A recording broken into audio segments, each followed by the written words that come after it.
dañuy wàcc amuñu 75 millions amuñu terrain peut-être sax duñu leen kii te am na ñoo xam ni ils sont dans les prisons au Maroc. Oui. Donc c'est un appel aussi que je fais à la ministre des Affaires étrangères. Que au lieu muy xool ku am téléphone prison ak ku amul téléphone prison. Nous avons nos enfants qui sont au Maroc et wax nañ leen. Taxawu benn taxawaay. Donc en résumé c'est de dire que leneen li mooy tu appelles Macky Sall en 2022 bi ñu indee trophée bi il a invité en direct toute l'opposition en leur disant venez nous allons fêter ensemble. Aujourd'hui te ci accueil Lions yi la leen njëkk invité. avant bu leen di invité ci cérémonie bi parce que Mohamed il y a les honorables députés que ce soit de l'opposition ou du pouvoir qui étaient présents qui ont eu le suffrage universel mais je considère que y a des partis yoo xam ni ak li ñuy représenter pour montrer une cohésion parce que mënoo ne j'ai invité tout le monde APR nekku fa kii Sénégal bi ñu bokk nekku fa gëm sa bopp ak ñi gën a représenter je ne xeebuma ñeneen ñi nekkuñu fa ça veut dire que am na loo xam ni des na ça ne veut pas dire que nag dañ ko bëggoon dem mais c'est pour dire que ñoom dañu respecter ordre bi ñu xam ni tout le monde en réalité doit être impliqué et que cette coupe bu ñëwee ci loxo président de la République lay tegu bi ñuy féliciter di ko encourager mais bu tegoo ci loxoom da koy jëlaat teg ko ci loxo peuple bi et je pense que c'est l'image que Oumar avait dit et ci loxo peuple bi mu koy teg foofu ma sœur waaw dañuy fàttali nag waaw c'est-à-dire que ñoom bu ñu leen fayoon seen li ñu lebal kon kenn du fa dem loolu la ñuy wax waaw c'est-à-dire réew aussi nag waaw c'est-à-dire woon nañ leen c'est-à-dire quand le premier ministre d'aujourd'hui hier opposant ne bu ma fa fekkoon du ma dem bu ko nit ñi fayoon borom kon du fa dem donc ça veut dire par là que il faut faire la part des choses moo tax Mohamed yëpp du benn Mohamed tey réalité du pouvoir xam nañu ne merci loolu mu doon wax démb malgré tey du ko wax que l'on parle de football il est essentiel de montrer des messages pour que nit ñi comprennent bien sûr c'est important et la chance qu'ils ont aujourd'hui c'est qu'ils ont une opposition républicaine ils ont une opposition qui n'est pas dans le populisme qui fait qu'à un moment donné ce n'est plus moi ou toi c'est le Sénégal qui est notre parti très bien alors et loolu man foofu laa bëgg on va laisser Mbaye mu tontu yenn question ak interpellation yi avant ñu jàll ci yeneen sujet parce que am na yu ñuy xaar et je rappelle que pour ce qui s'est passé au niveau du Maroc le roi Mohamed VI a sifflé la fin de la récréation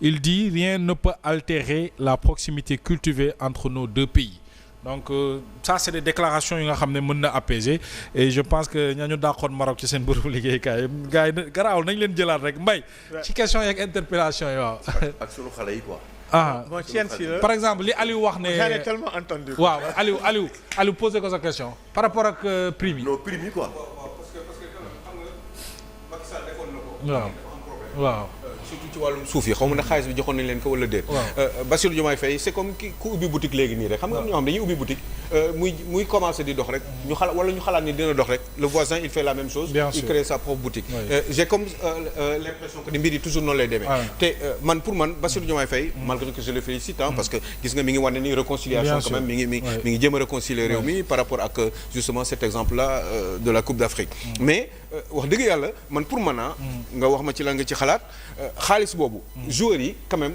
minimum ku ci gën a tuuti le salaire am nga 75 millions par semaine kon wax dëgg yàlla man pour man joueurs yi soxlawuñu loolu li ñu waroon def mooy profiter de cette opportunité là pour régler problème mu sport Sénégal notamment le football maanaam ci gàttal au-delà prime yeeg yooyu noonu koppar googu est-ce que mënuñu ko woon dugalaat ci investissement football bi fii ci parce que xale yi quand même soxlawuñ ko soxla nañ ko ils peuvent toujours l'utiliser mais buñ leen ko waxoon wax dëgg yàlla nañ jël xaalis boobu dajale ko Mbaye loo xalaat ci loolu yow fi ñu ko war a dugal xale soxla nañ ko non enfin je m'entends bien quand je dis soxlawuñ ko si non xale soxla nañ ko non je m'entends bien xam nga fi may waxee mooy fan mais grand xale soxla nañ ko waaw xale soxla nañ ko ñu fi fayee ko 75 millions par semaine grand dañu leen di compter ci équipe nationale il y a d'autres qui n'ont même pas 40 millions le mois il y a d'autres qui n'ont même pas 30 millions le mois si le jeune Mamadou Lamine Camara de RS Berkane mais il n'a pas ça Ousseynou Niang qui a signé en Belgique il n'a pas ça 75 millions par semaine il y a beaucoup de joueurs qui sont dans cette équipe nationale qui ne l'ont pas excepté certains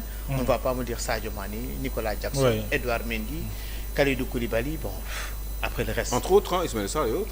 Ismaël Sarr après. Oui, mais les trois quarts. Non, mais pas les trois quarts. ñi ko amul bëri nañu je ne veux même pas rentrer dans ce domaine-là quoi. Mais ñi ko amul bëriwuñu tamit. c'est-à-dire gis nga ñoom ñoo ko joué gis nga prime. motivation la quelque part. prime dafa bokk ci footballeur dafa bokk ci sportif. dans sa globalité. prime daf ci bokk. sànq le grand dafa am benn effectivement expliqué na ne que ni développement moom mooy tax ba sport dafay dox ci réew. d'accord mais c'est pas partout le Qatar dafa développé ci seen football doxul. non investissement bi moo foorul rek bu ñu ko bëggoon mbir mi dox Arabie Saoudite commencé na di régler problème bi. États-Unis avec son argent. États-Unis ils ont beaucoup d'argent seen football. mais ils préfèrent le baseball. la Lituanie grand il y a beaucoup de. ils préfèrent le question de choix la rek. xam nga grand. il y a beaucoup de pays yoo xamante ne bii nii. ils ont les moyens. mais taxul seen sport dox. xam nga politique sportive bokkut ak dëkk bu am moyen ou bañ a am moyen. non bokkul. y a une politique. non bokkul y a une politique sportive spéciale bi nga joxe nii. États-Unis ils préfèrent l'athlétisme ils préfèrent le basket ou ils préfèrent le baseball mooy seen priorité. c'est d'une évidence. Canada c'est pareil.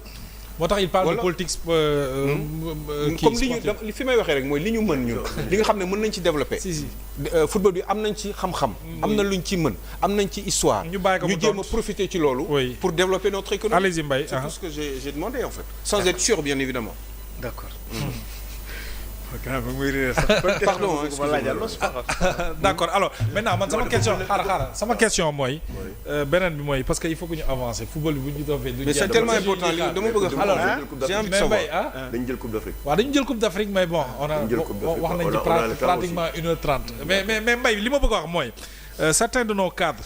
ñu leen di dégg ci ne dañuy bàyyi seen fin bi mooy seen fin coupe d'Afrique. comme Sadio Mané.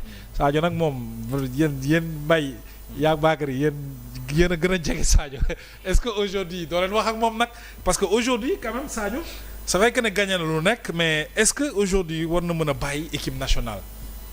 Bon, je ne sais pas si je peux parler sur Sadio ou pas parce que nag sama position moom. waaw mais non ñoo ko bokk ñun ñëpp rek mais xam nga je convoque sportif bi nga doon. li mu annoncé. ok Sénégal yëpp d'accord ñu ci maintenant. oui et après. xam nga décision dafa sacré. nit su demee ba jël décision rek xam na lan moo tax mu jël ko donte ñun ñëpp bëgg nañu gisaat Sadio Mané Coupe d'Afrique 2027. bëgg nañu ko gisaat Coupe d'Afrique 2028. ci li nga xamante ni bii def na ko. parce que nag kenn mënul contester le leadership bi Sadio Mané wane ci Coupe d'Afrique des Nations bi. il a vraiment porté ses partenaires. et avant cette Coupe d'Afrique des Nations qu'est-ce que ce petit n'a pas entendu. On lui a traité de tous les noms.